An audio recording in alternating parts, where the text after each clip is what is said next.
যদি গণপরিষদ নির্বাচন না হয় তাহলে তো ইলেকশন করবে না এনসিপি। বিএনপির হিস্ট্রিতে অলরেডি লেখা আছে সে চুক্তি ভঙ্গকারী, ওয়াদা ভঙ্গকারীকে তো আল্লাহ পছন্দ করে না, আমাদের পলিটিক্যাল ফিল্ডেও কেউ বিশ্বাস করে না, তারা তো ওয়াদা ভঙ্গকারী। আমরা তো সংশোধনী ইলেকশনের কথা বলি না এবং আমরা এটা চাইও না। আমরা মনে করি গণপরিষদ নির্বাচনের মাধ্যমে আপনি নতুন সংবিধান করে আপনি তারপরে রিস্টার্ট করবেন বাংলাদেশকে, বাংলাদেশে একটা সেকেন্ড রিপাবলিক হবে, তারপরে আপনি দেশ চালাবেন। তাতে করে বিএনপিও যদি এই ম্যান্ডেট পায় বিএনপি করবে। বিএনপির ম্যান্ডেট যদি বিএনপির প্রস্তাবনা যদি মানুষের পছন্দ হয়, গণপরিষদের মাধ্যমে জিতে এসে তারা সংবিধান পরিবর্তন করবে এবং সেখানে সনদের ব্যাপারে তো আমার কোনো আসলে আশা নাই, কারণ সনদে এটার এত নোট অফ ডিসেন্ট এবং সেই ক্ষেত্রে আরও অনেক বেশি কম্প্রোমাইজ এবং সকল দলকে খুশি করার জন্য বিএনপি চাপ দিয়ে অনেক কিছু করিয়ে নিয়েছে। তো সনদ আসলে কোনো কার্যকরী আমিও দেখতে পাচ্ছি না। যে আলী রিয়াজ স্যারকে এতদিন পর্যন্ত খুব কনফিডেন্ট মনে হয়েছে, এখন আর তাকে কনফিডেন্ট মনে হচ্ছে না, কারণ তিনি পদ্ধতি বের করতে পারতেছেন না যে সকল দল একমত হবে, এরকম একটা পদ্ধতি বের করা যাচ্ছে না। কারণ এটার একমাত্র পদ্ধতি হচ্ছে গণপরিষদ নির্বাচন। আপনি এটা যতটাই চেঞ্জ করেন না কেন, যতই আপনি চিন্তা করেন না কেন, এটা একমাত্র পদ্ধতি গণপরিষদ নির্বাচন। কারণ গণপরিষদ নির্বাচন ছাড়া আর কোন নির্বাচনের মাধ্যমে আপনি সংবিধানের এত এত ধারা, এটা প্রায় 70% পরিবর্তন হয়ে যায় সংবিধানের, এত এত ধারায় এটাকে ফিক্স করতে পারবেন না।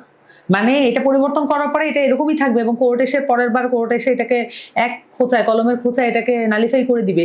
এই সিস্টেমটা যদি থেকে যায় তাহলে তো এই সনদ, এত সময় নষ্ট, এই ঘোষণাপত্রেরও তো কোনো গুরুত্ব নেই, এটা তো নালিফাই করে দিবে পরের বার কোর্ট।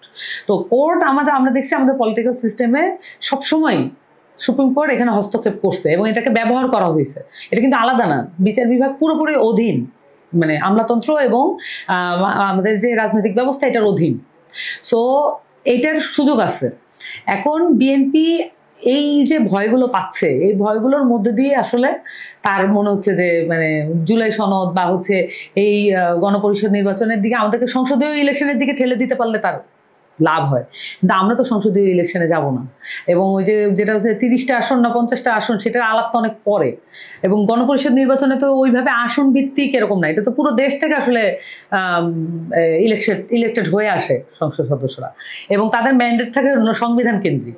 এটা তো সে এলাকায় কত উন্নয়ন করছে, কয়টা টিউবওয়েল বানাইছে, আর কয়টা পুকুর খনন করছে, কারে কি দিছে, আর নির্বাচনের আগের রাতে কয় টাকা দিছে, এইটা দিয়ে আর নির্ভর করবে না গণপরিষদ নির্বাচন। আমার ধারণা যে এই যে পুরোনো যে সিস্টেম আমি যেগুলোর কথা বললাম, এই সিস্টেমগুলোতে বিএনপি অভ্যস্ত।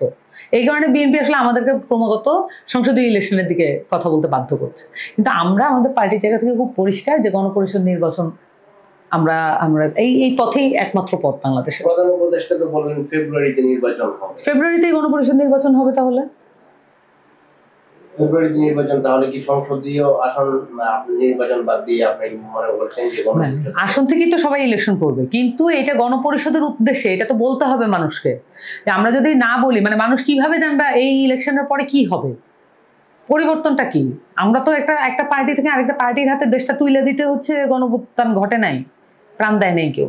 তাহলে এটা তো অ্যাজ ইফ মনে হচ্ছে কিছুই ঘটে নাই এবং আগে আওয়ামী লীগ ছিল এখন বিএনপি আসতেছে, এরকম একটা ন্যারেটিভ দ্বারা হবে সংসদীয় ইলেকশনের মাধ্যমে। কিন্তু ফেব্রুয়ারিতে ইলেকশন করুক, কিন্তু গণপরিষদ নির্বাচন করতে হবে। কারণ এই যে তাহলে জুলাই সনদ এবং ঐক্যমত্য কমিশনের কোনো গুরুত্ব নেই, এতগুলো সংস্কার কমিশন একটা কাজও হবে না। এবং এটার পূর্ববর্তী অভিজ্ঞতা আমাদের তো আছে। 90-এর যারা জেনারেশন, 90-এ যারা বেঁচে ছিলেন এবং যারা এখনো কাজ করছেন পলিটিক্যাল ফিল্ডে, তারা কি জানেন না 90-এর সনদ কিভাবে চুক্তিভঙ্গ করা হয়েছে? বিএনপি তো করছে প্রথমে এসে, এবং বিএনপি কি র্যাব বানায় নাই?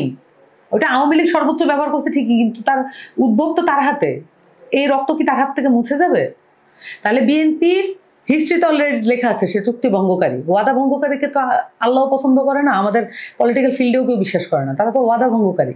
সো তারা এই ওয়াদা রাখবে, জুলাই সনদ সাইন করলে তারা এই ওয়াদা রাখবে, এটা বিশ্বাস করার কোনো কারণ নেই। এই তরুণরাও এটা বিশ্বাস করে না, বিএনপিকে কোনো তরুণ বিশ্বাস করে না।